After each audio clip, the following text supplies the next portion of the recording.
Hello and welcome to Don't Shout at the Telly with me, your host Saliha Ali. We're delighted to have with us today Patrick Hayes. Patrick is a political commentator for the online news magazine Spite. And Spite have launched a counter Leveson Inquiry campaign, and Patrick's going to talk to us a little bit about that, and he's also going to talk a little bit about the importance of press freedom in the wake of Hackgate. Patrick? Thanks, Sal, and thanks for having me. Hello, everyone. The reason Spite, the magazine I work for, has launched a counter Leveson Inquiry is that I can count on one hand at a push, maybe two hands, the number of people who have come out in the last few months and have actually recognised the very detrimental impact the Leveson Inquiry, which is taking place at the moment, could have upon freedom of the press in this country. And I think the first thing I want to do is just say from the outset, we need to take a look at the bigger picture here, because people have been very caught up in the phone hacking scandal, in the collapse of the news of the world, and the Leveson Inquiry came out of that. But this isn't an inquiry that's just focusing upon the hacking scandal or malpractices at one particular tabloid newspaper. The Leveson Inquiry itself is very different to any other public inquiry that's taken place in the past. It's not just looking at a specific issue and trying to get to the heart of it. It's an inquiry, as it's entitled, into the culture, the practice and ethics of the press in general. So it's actually got a much broader remit than any other public inquiry in UK history. And I think that's very important because this isn't a neutral body headed up by Lord Justice Leveson, which is just trying to get to the bottom of what was going on there. This is a body that's going to put forward concrete advice and proposals to the government about how the press can be regulated in future. When announcing the birth of the Leveson Inquiry, Prime Minister David Cameron made the comment that the press is used to telling truth to power. With the Leveson Inquiry, it's now time that power told the truth to the press as well. And I think that's really key. It's kind of almost Orwellian sentiment that it's now time for the state to step in and make sure that what the press says is regulated in one way or another is something that I think should be of great concern to all of us. Now, there's a lot of talk at the moment about the Leveson Inquiry, and Lord Justice Leveson himself talks about an independent body coming out of the Leveson Inquiry that isn't directly state regulated. Now, I think this is disingenuous to say the least, because anything that's being proposed is not going to be giving the press more freedom than it has now, or even the same amount of freedom than we have now. In fact, the Press Complaints Commission, the self-regulated body that has come under a lot of criticism in the last few months, has actually already been wound down, and Lord Justice Leveson has made it very clear from the outset that he has no intention to just tinker around the edges with what was there beforehand. So what will come out of this, almost certainly now, is a body, yes, nominally independent, but with statutory backup, which means that basically if journalists or editors don't do what they're told by this independent commission, then they'll be able to use the powers of the state to criminalise or punish people as a result. We are going to have a less free press as a result of the Leveson Inquiry. I think it's very important to take a step back and actually really think about what is at stake here. 400 years ago, the poet John Milton, when he was rallying against Parliament and the King wanting to licence what is published, said in a very influential pamphlet at that time, "Give me the liberty to know, to utter, to argue according to conscience above all other liberties." You have Immanuel Kant arguing very similar things. The fundamental bedrock nature of freedom of speech and freedom of the press above all other liberties. When during the American Revolution, the First Amendment, the very first amendment that was put into the American Constitution, was one protecting freedom of speech and freedom of the press. You go through the ages. You have Karl Marx, who talks about the importance of a free press. He says it's a spiritual mirror into a people. And he says, you know, that spiritual mirror is fundamentally important because the ability for the people to reflect upon themselves is actually the first condition of any kind of wisdom. And of course then you have John Stuart Mill, you have Voltaire, who emphasises, you know, I may not disagree with what you have to say, but I will die for the right for you to say it. So there's a strong radical tradition amongst intellectuals of defending freedom of the press. Now it's noticeable by its absence. There are very few people willing to accept the press that I don't like, because it's fundamentally important to have to allow everyone in the country the ability to both publish and read whatever is on their minds.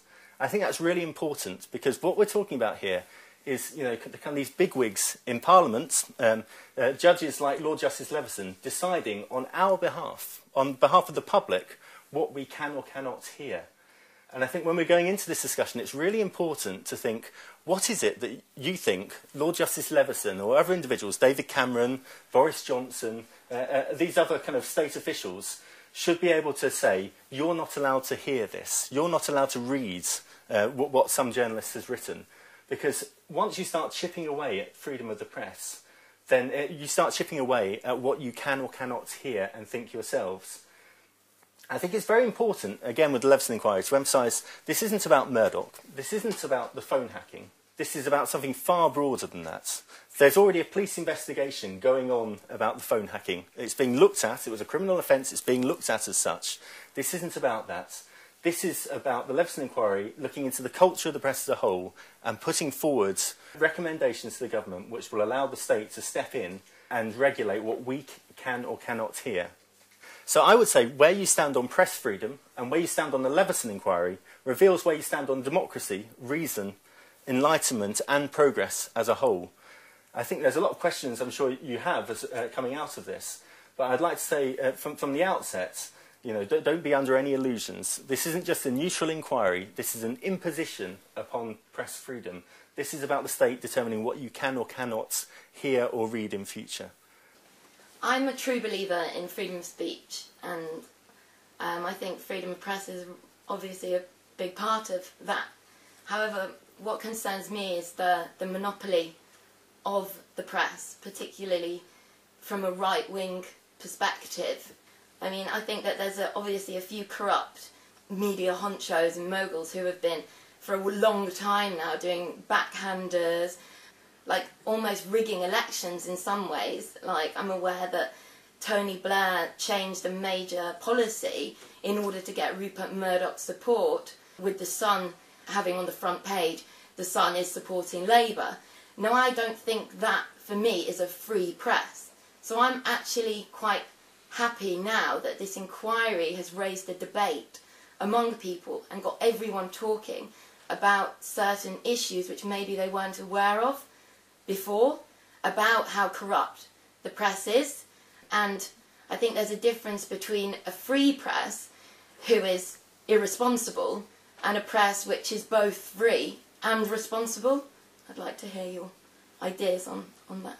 I'm interested in what you have to say about the Leveson Inquiry. I think what I wanted to bring up is the fact that there is currently no right to free speech in this country. By saying that there shouldn't be a Leveson Inquiry that's going to impose upon the rights that we have now, we don't actually have those rights. And so are you arguing that actually this inquiry is going to just change the current status quo? And is that because you think the current status quo is good and couldn't possibly be improved? What makes you think that this inquiry is going to be such a purely negative outcome? And what are you really defending if we don't even have those rights in the first place?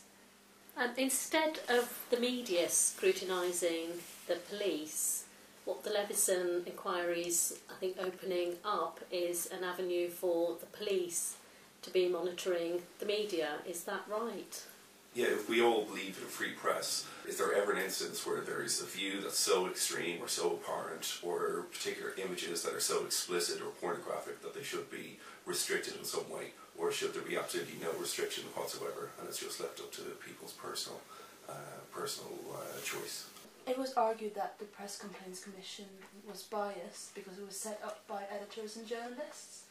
I was just wondering, what do you think about the press being regulated by the press, and what is your view on the Press Complaints Commission in general? My kind of first principle on this is what's in the public interest for the press to publish that should be up to the public to decide, not for kind of bigwigs or kind of judges to decide, and not necessarily for a regulatory commission to decide either. I think the Leveson Inquiry itself is founded on an untruth. And I think the untruth is there's not too much freedom in the press at the moment. There's actually too little freedom for the press at the moment. And I think there are indeed a lot of laws, like libel laws, and also restrictions by the Press Complaints Commission, which is optional at the moment, which actually have major impacts upon what people can or cannot say. And I think that's problematic for the reasons that I outlined. So I think the public should be able to decide what they think is in good taste or in bad taste, what they think is responsible or not. And, you know, a lot of what you said actually reminded me of Hugh Grant's comments, you know, the great kind of cheerleader for the Leveson Inquiry at the moment. And Hugh Grant talks about the responsible press, who he terms the goodies, and the bad kind of evil Murdoch gutter press, which he calls the baddies. And he says, you know, we want a free press, of course, for the good guys, but, and you hear this a lot, you hear this time and time again during the Leveson Inquiry. People say, I'm all for freedom of the press, but... And what usually comes afterwards is kind of, but we don't want tabloids to be able to print what they like, we don't want page 3 models, we want Guardian type people. And Hugh Grant's been quite specific about that, and he says with the baddies, they should all be driven out to the North Sea. He said that to the Leveson Inquiry, you know. That's the kind of quite elitish, snobbish attitude, which I think is actually really, comes out very, very strongly. It's anti-democratic in its instinct. It's saying that the 7.5 million readers of the News of the World can't just decide to read a bit of gossip on a Sunday. You know, the people who are cheerleading the fact that it closed down were actually saying it's a good thing that people can no longer read this. And I actually think it's really problematic. I think at the moment, yes, there are too few newspapers, but actually that's something that needs to be rectified, perhaps by setting up other ones. We're in an unprecedented era where you can actually set up websites like Spite and offer an alternative perspective on the news. Why not do something positive and set up an alternative voice or champion an alternative voice rather than calling for the state regulation on all voices? You are right that some media barons do have too much influence at the moment. Murdoch is obsessed with the bottom line. He doesn't have the kind of political influence that, say, Northcliffe did in the past, or these kind of previous barons who explicitly kind of got involved and meddled in the politics of the day. In fact, you'll find, I mean, having worked at Murdoch papers myself in the past, he's actually very nervous about what the public think about things, and often changes his view about who to support and back as a result of opinion polls, more than about you know, trying to steer things themselves. I think it's very important to recognise at this stage as well that when we're talking about the public reading newspapers, these are rational individuals who are able to pass judgment themselves. You don't just read The Sun saying vote Tory and everyone decides, oh, I must vote Tory. It's not kind of monkey see, monkey do kind of attitudes. You know, people read an opinion and they make up their own mind about it. If you disagree with that, if you think people are just these kind of automatons, that actually speaks to a very low view of humanity, and actually quite an anti-democratic sentiment as well. What I would like to say in defense of Hugh Grant and Katie and even the Leveson Inquiry is that it brings up a really, or it originated from a really scandalous and sort of terrifying anti-democratic situation in which Murdoch was found to have been using illegal press practices, you know, like phone tapping and bribing police for information and all this kind of stuff, which I think merits a real close look at what is going on, you know, behind just the printed words. And so, while Hugh Grant may be wrong, and I think it's very essential that tabloids exist, it's also important to look at the corrupt underbelly that actually originated the whole thing, you know, the illegal illicit activity that was going on. I was going to say, but don't you think the whole phone hacking thing is a matter for a police inquiry rather than the Leveson Inquiry? And, you know, the Leveson Inquiry is quite opportunistic because it's no longer about the phone hacking scandal. It's much more about, you know, it says it's about the ethics and culture of the press and how they get the stories and stuff, but actually it's about what is printed in the press as well, and that's important. I mean, I don't like the Sun's politics or whatever, but that I'd rather, I don't really care about that. I'd rather that the Sun was out there, and as Patrick said, you know, I'd rather that there were other newspapers and other ideas, so basically a more diverse press to counter that, because it's kind of like, hang on a minute, what kind of a society are we saying we want to live in if, you know, when we don't like something that is being said, right, that we want to counter it by asking for the state or whatever, some kind of regulation to close it down, rather than countering those ideas with other ideas. Well, relating to your earlier point, we actually mentioned the quote from Hugh Grant saying that the non-tabloids are the goodies and all the tabloids are the baddies. In your opinion, Patrick, are you actually trying to say that all tabloids actually practicing bad journalism? I mean, are they not giving the people, in a sense, what they want? I mean, Hugh Grant got caught with his pants down, literally. And it's like, you know, other celebrities, people that get caught up in sex scandals, they've got an axe to grind. So, you know, certainly they're going to be against the media and against the tabloids. But having said that, with rights comes a certain amount of responsibilities. While I do not agree that the press should be muzzled in any sense, I think they should be more responsible. But how that is brought about is something not necessarily for the Leveson Inquiry to decide. My other point would be about, what about the poor man in the street who can't get legal aid to sue a paper if it says something, you know, that was detrimental to them. So I just think that the media should be more responsible. How that's done is up to, I think, journalists to kind of consider. Spiked has obviously raised this campaign, like counter Leveson campaign, but I want to know, is tabloid press really press? Do you even consider it? How does it fall under, like how the broadsheets say that, you know, this is not what press is about, you know, tabloids and everything. So what do you think? Do you think it's press? Well, I think there's a real question to be raised about, you know, who should determine what is press, what isn't, what is good journalism, what is bad journalism. And I think that, again, has to fall down to the public and to journalists themselves. I mean, remember, even at the News of the World, it was a small amount of individuals who were involved in the phone hacking, as we're finding out now. It wasn't an entire culture, as people like to kind of talk about. The vast majority of journalists actually do have a certain amount of integrity, do want to try and get to the truth of the story, and don't just want to spread salacious rumour. But even if they did, there is a strong case to be made, as you said, for allowing the public to read whatever they like. If they want to read gossip, then who are you, who are any of us, to say that people shouldn't, that they should be restricted? If there are slanderous things that are being said about individuals, then by all means take to the streets, start a petition, campaign to the editor. The assumption that seems to be made here is that we can't do anything by ourselves. We can't organise a campaign to right wrongs that have been said about people in the media. We have to rely upon Lord Justice Leveson or David Cameron to make it better for ourselves. I think it's really important to get out of that mindset that we always need to turn to the state to address our woes or our concerns, and actually have a bit more faith in ourselves and also the public to be able to kind of rectify those. One final point, and that's there is this bizarre thing going on at the moment where you have a police investigation going into the phone hacking scandal at the same time as you're having the Leveson inquiry. So what's happening is the police are uncovering things, for example about Millie Dowler's phone hacking, which we didn't know before, and it's changing the nature of the Leveson inquiry as it goes along. So, for example, the big thing that brought down the News of the World was the story that the journalist who hacked into Millie Dowler's phone deleted the voicemail messages, giving false hope to the parents. Now, the police investigation has actually now found that isn't true. Yes, the journalist did hack into the phone, but they didn't delete the messages. The Guardian has had to apologise for 37 of its articles it's written, making this assertion that this was true. A lot of the Leveson inquiry, in fact it was founded upon this assertion, it's since been found to be false. And actually the News of the World was one of the great investigative kind of newspapers still. They did publish a lot of gossip, they did run a lot of scandals, but at the same time they had teams doing a lot of work exposing corruption and scandals and doing some quite positive, quite impressive investigative work as well. That's now gone.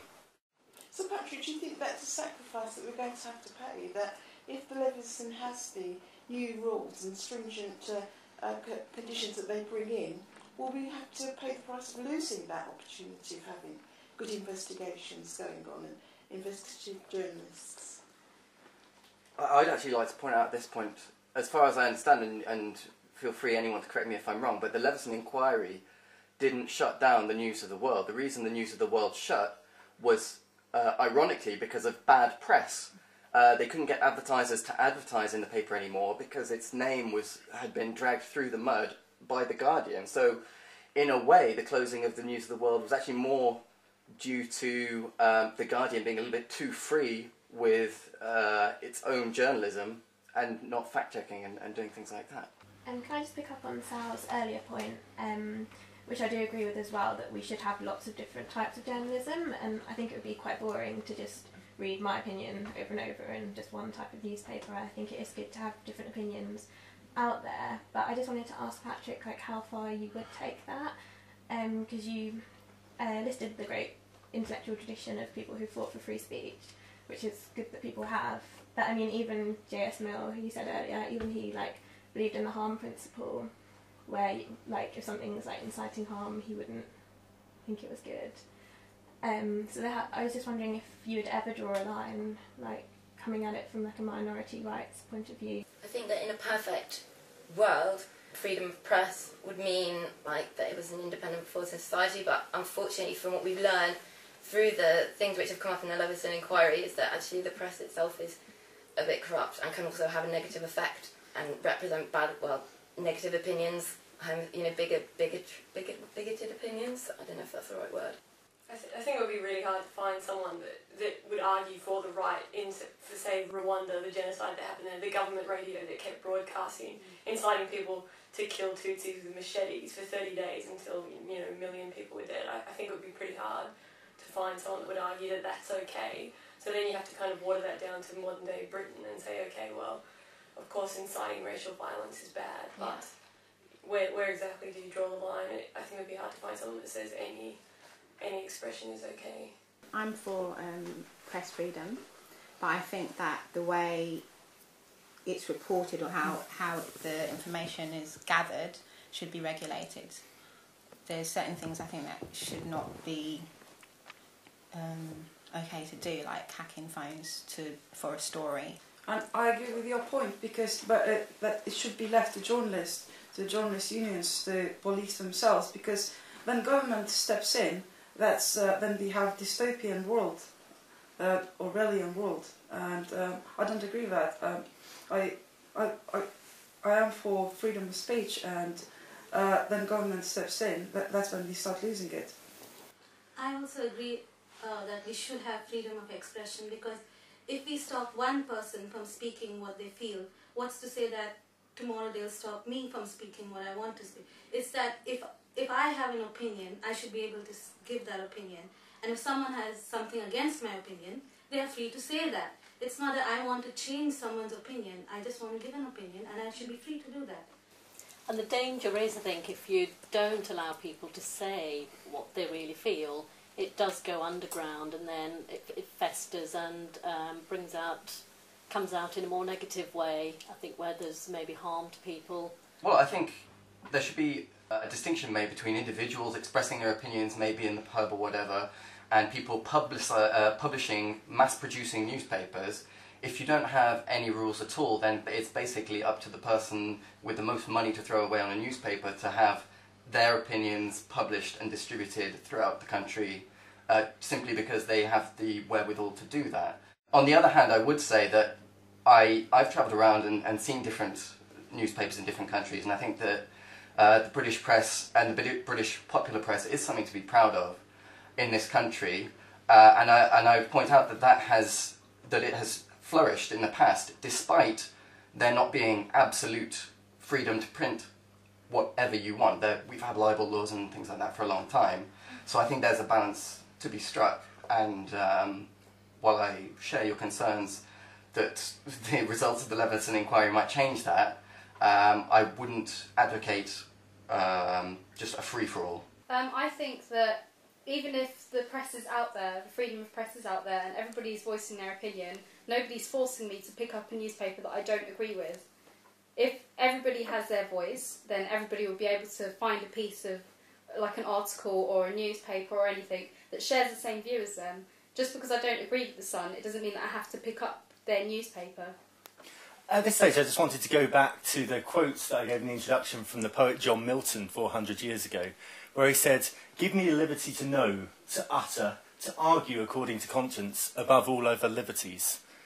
There's a reason why this kind of strain of Enlightenment, radical thinking, decided to defend freedom of press, absolute freedom of press, and absolute freedom of speech. And the reason for that, and it's the reason it comes out of Enlightenment thinking as well, because also central to Enlightenment thinking is the idea of the individual, the idea of all of us being capable of rational thought, being able to exercise judgments, to be able to make up our own minds about things. Now, I think one of the telling things about this discussion, both in this room and also kind of in the broader culture, is that Enlightenment view of people as being able to make up their own minds is actually being deeply eroded.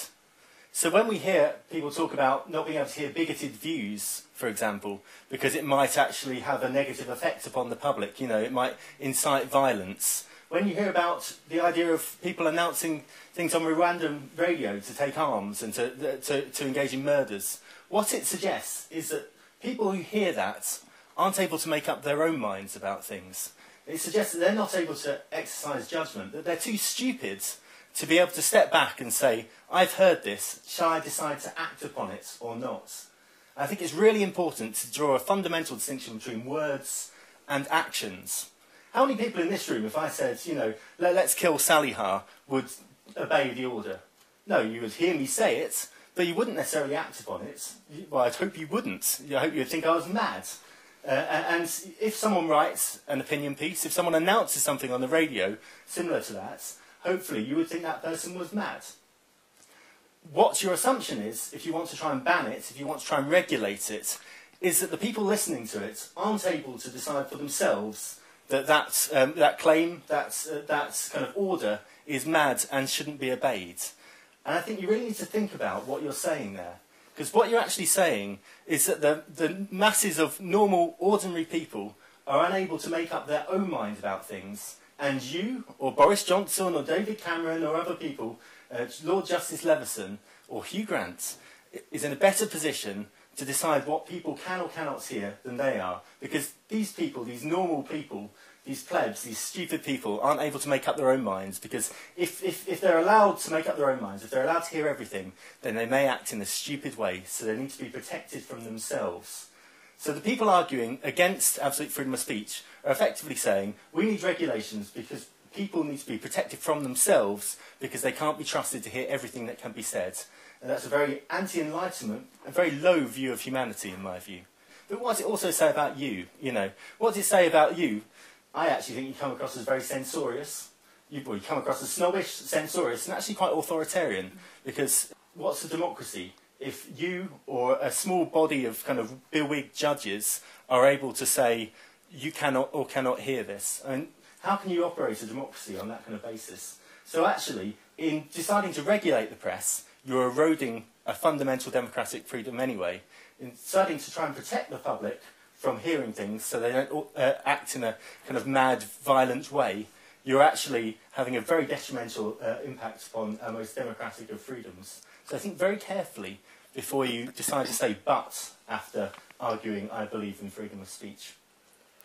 Well, I think that while you might be, well, you are very right in arguing for totally free press, it sort of raises, and Hugh Grant did this as well, it raises the issue of what is public and what is private space. You know, if he, and a lot of this originally built off of phone hacking scandals and things where people had conversations that they thought was in a private medium, and then some sort of press or even police inquiry and their ability to hack into and to hear this, what was thought of as private discussion, has led to a real invasion of private space. And by arguing for totally free press, are you saying that there is no such thing as private space and that everything I do or say or anything anybody does or says is liable to be published on the front page of whatever news magazine? I'd say on that as well, the examples that you're giving are 400 years old, and philosophers hundreds of years old. I'd say that Kant never had his picture uploaded on Facebook while he was doing tequila shots or something that then ruined his philosophy career. I mean, these are probably cases where, you know, mainstream newspapers were really, really new. It was a fledgling sort of industry, really, and it needed to obviously happen so that people, the masses, did have some sort of access to information. But we live in a day and age where privacy is so much more easy to violate in terms of things like Twitter, Facebook, mobile phones being hacked. I wonder if their views would be as strong for free speech if they had their own personal privacy violated, or if their views would have to be updated. Your environment and things that you are told do affect you. And I'm sorry, but I think that you can see that in, you know, look at the situation in Germany, which was only 50 years ago. There was some obviously great people with great families who all of a sudden because of propaganda, became monsters.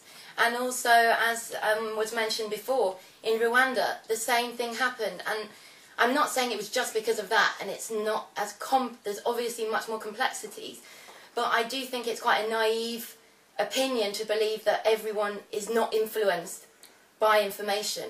And I think that therefore information should have some, not necessarily control, but if someone is saying something really negative and is out there for 90% of the public to see, and it's arguing for something which could be very destructive to democracy, then we have a right to raise our freedom of speech against that information. Oh, you certainly do, but you don't have a right to turn to the state to say it should be blocked. Why don't I have that Argue right? against it.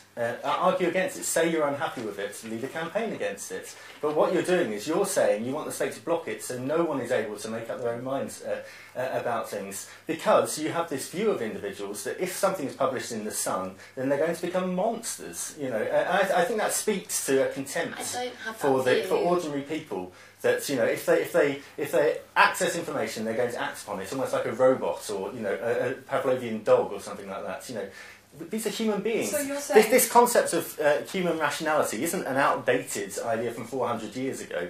I think it has become eroded since then. But, I mean, how many of you think you're unable to make up your own minds? So you read something in The Sun or The Guardian or another publication, and you think you're going to act upon it without exercising your own judgment. What I would say is... Well, who does? Obviously, my decisions, the way I make my mind up, is based on what I think are facts, you know, information that I have, and it's the information that I have access to, which in a way contributes to how I decide, how I make my mind up. If I only have access to a certain kind of information, that is going to influence the way I think about the world. And so, for instance, if I have a constant stream of sort of press which portrays Muslims, for example, a certain way, or, you know, picks certain examples of Muslims and constantly builds up this stereotype. I mean, we're not talking about someone reading one opinion piece once and their mind being changed like that suddenly. It's the sort of thing where there's a build-up of information over time, which is very skewed. That can, and I think, I don't think you can deny that that constant flow of information would affect how people would act towards other people and things like that. Rich, what I would say is, you know, when you say that, you know, you have access to certain facts and you make your decisions based on that, so, and if you only have access to a certain amount of facts, why is your answer to that, or I don't know if it's your answer, but, you know, why would your answer to that be for the state to regulate, and, you know, so you'll have even less facts available to make your mind up with? That's why I would say that actually diversity in the media and having more media and more ideas out there would be the answer to counter that sort of thing. And Katie, your example on Nazi Germany and what happened there is precisely and exactly the reason why we should always champion a free press, because one of the first things to go in Nazi Germany was the freedom of speech and a free press. And so, you know, when you have that kind of isolation of one or a couple of ideas, then, you know, that's a good example actually of why we should have a free press. And also going back to Rachel's point about the Rwandan example that you gave, you know, there was another example. It was a film called The Birth of a Nation, right, about the US. And, you know, the argument there was that actually people watched that film and went out and attacked black people in the US, and so it should be banned and stuff like that. But the point about things like that is that it's not you watching a film or, you know, I mean, I'm not going to watch that film today and go out and lynch black people. I mean, I would be insane if I did that. What I was going to say is that, you know, what that film is or what happened, right, with that film or whatever, you know, if people do go out and do things like, it's an expression of the real politics in society. You know, it was at a time when black people did not have equal rights, so people thought it was okay or whatever. Do you see what I mean? It's not just the radio station saying go out and kill Tutsis or whatever that made people go out and kill Tutsis. There was a real political situation happening on the ground. So you just banning or making sure that is not screened or or aired on radio or whatever, is not going to change the situation. What's going to change the situation is real political campaigns and social change and all that kind of stuff on the ground, so that when those calls are being made, they just look like insane, stupid things. And I mean, also, just one more point, like, to say that we shouldn't have freedom of speech, or, you know, with all the qualifiers and the buts, is to take a moral high ground, and it's to create a very static society and not understand or believe in social change, actually, because you know, social change happened through all these arguments and all these campaigns and everything like that, right? And, you know, if you're saying that someone can't say something racist, you're taking a moral high ground and saying, I'm the enlightened one, I know what's right, you don't, so just shut up. Instead of saying why someone's wrong and you know, having that exchange and having that interaction to actually create real social change. Otherwise, you're just creating a very authoritarian society where values become very static, where racism and anti-racism become very meaningless concepts. I totally agree with you about the Nazi state comment, but I wasn't meaning it in that terms. I was just meaning it by reflection that people are influenced by the media. What we've got at the moment is a press which is in some ways similar to the Nazi press in many, because it is so ran by these big moguls who have the entire press is like massive. You know, Murdoch's company is massive. So that's what I'm arguing against. And I think what the Leveson Inquiry is raising is this monopoly, and we're able to look at, actually, we need to maybe make sure that they only have a certain amount of power so that other opinions can come through. So basically, with all the points that have been raised, are you actually trying to say that the media has a way to influence us, telling us what to think and what to do, and that we don't actually have the power to actually decide things for ourselves then? We talk about Murdoch monopolising the media, but I think when government starts controlling the press and what should be printed or not, I think that's when real monopolisation starts. And I think it's more dangerous than Murdoch owning so many different companies, because we still have alternative media, and general public, they are not simpletons. We can choose. We can choose what to read, and we get news from different sources. And if I don't like Daily Mail, I don't have to read it. I have plenty of other newspapers and TV channels to watch. I think that even if I do hear something in the press, if we're taking away freedom of speech for somebody to say something that I disagree with, am I not worse than that person? If I'm saying that, you know, I don't think that Richard, for example, should say that he hates cornflakes in the morning, I shouldn't be able to, you know, like, stop him from saying it just because I don't agree. That's when I think the problem would be, in a way, magnified. We need to be more critical of the things that we read, I think, generally, as people of the public. And then perhaps if there was more going on, if there were more things to read, and with the internet, I think there is a real chance for people to get more opinions. I think we'd be better informed. Yeah, I think, actually, well, just kind of going on from that, I think that's a fair point, and that's why I think it was such a tragedy that the News of the World shut down last year. I think it was a dark day for press freedom in many ways, because this is a 168-year-old institution, which is the most read newspaper in Britain, read by 7.5 million people, which just overnight disappeared. And you know, that was one of the leading voices, you know, for good or bad, you may not like it or not, that was one of the leading newspaper voices in the country, which was silenced overnight. Now, I don't think that's a business decision. In fact, the News of the World was one of Murdoch's cash cows. Sure, the advertising was down that week, but it could have come back. It was actually, I think, represents Murdoch's weakness nowadays. I think it actually reflects a crumbling of the kind of old right-wing kind of orthodoxies and the rise of a new kind of liberal media class in the form of The Guardian, kind of Hugh Grantley celebrities, and also the liberal kind of politicians like Cameron as well. It speaks to Murdoch's weakness that he felt that he had to pull the plug at that point, because the News of the World was making a lot of money and had a lot of readers. I think, moving on from that, the News of the World didn't have 7.5 million readers because people were forced to read it every day. It wasn't like, you know, Nazi Germany, where you have, you know, one channel to look at or one newspaper to read. They read it because they wanted to. So when you're actually criticising these tabloids, you're saying these people shouldn't have the choice to read it. You know, these people are unable to tear themselves away if they disagree with the war in Iraq. You know, they're unable to pick up the Mirror instead, you know, which has always taken an anti-war line. It's not just that, I mean, they don't have a monopoly on the media, that's just not true. Certainly they have some influence. But these are people that choose, they make a conscious choice to go out and buy The Sun and the News of the World. What you're saying is you want to deprive them of that choice. In terms of the balance of freedom of speech against other freedoms, the old adage, you know, sticks and stones may break my bones, but words will never hurt me, I think is very important to stand by.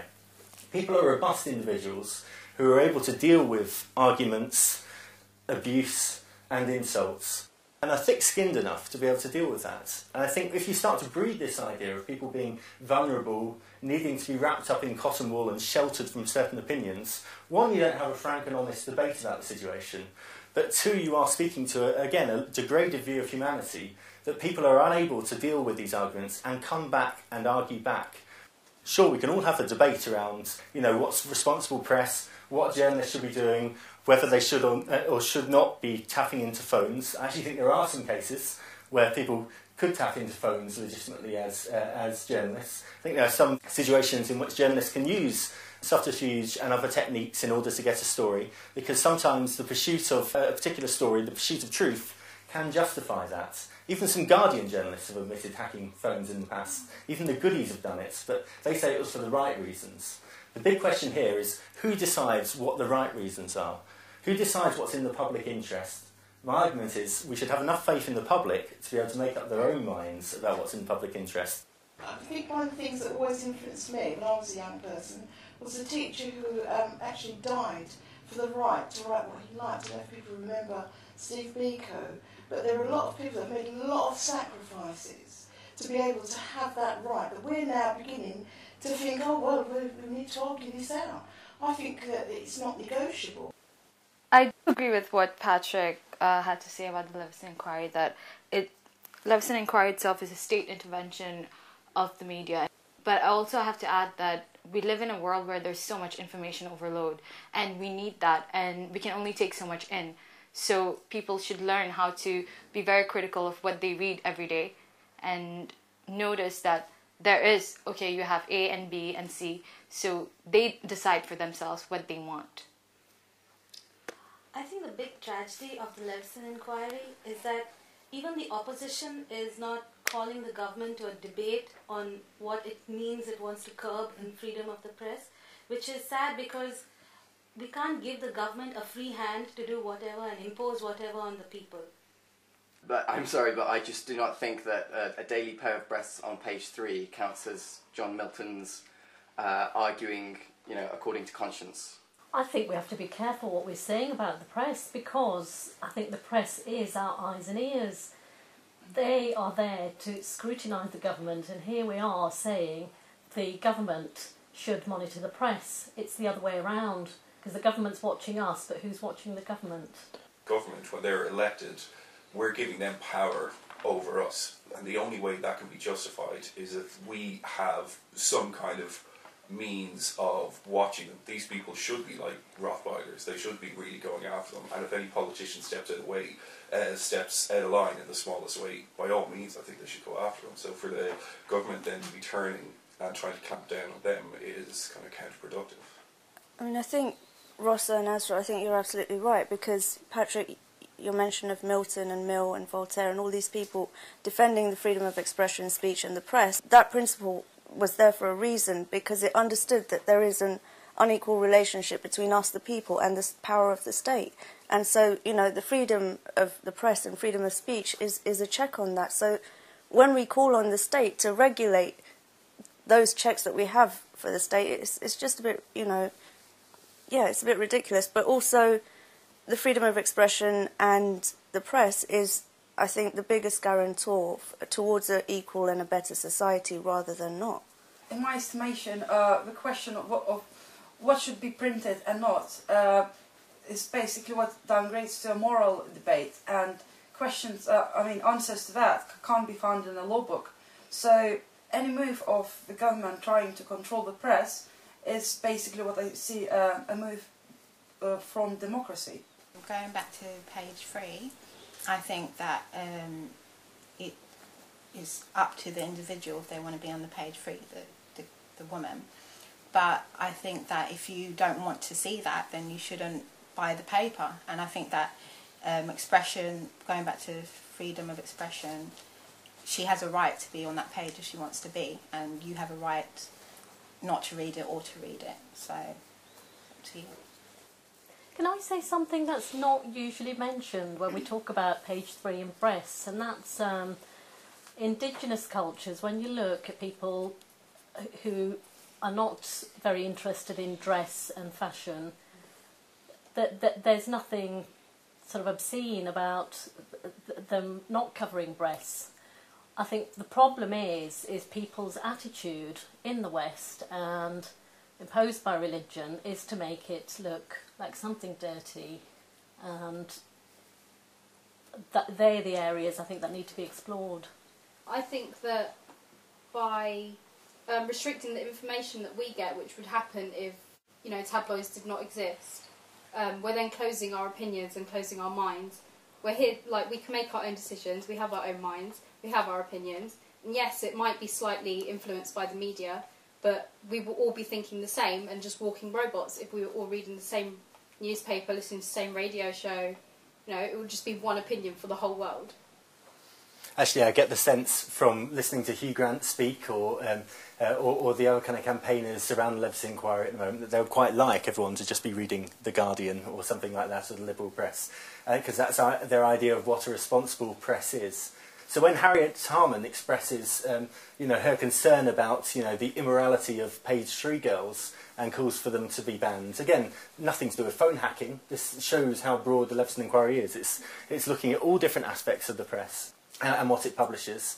When she calls for that, I mean, you just think, well, don't buy it then. You're just a prude. She's effectively trying to enforce Victorian values upon the rest of us. There's a lot of publications out there. We can all choose whether or not we want to open up the page 3. The idea it objectifies women or has some detrimental impacts on our culture, I think, is actually quite patronising to women.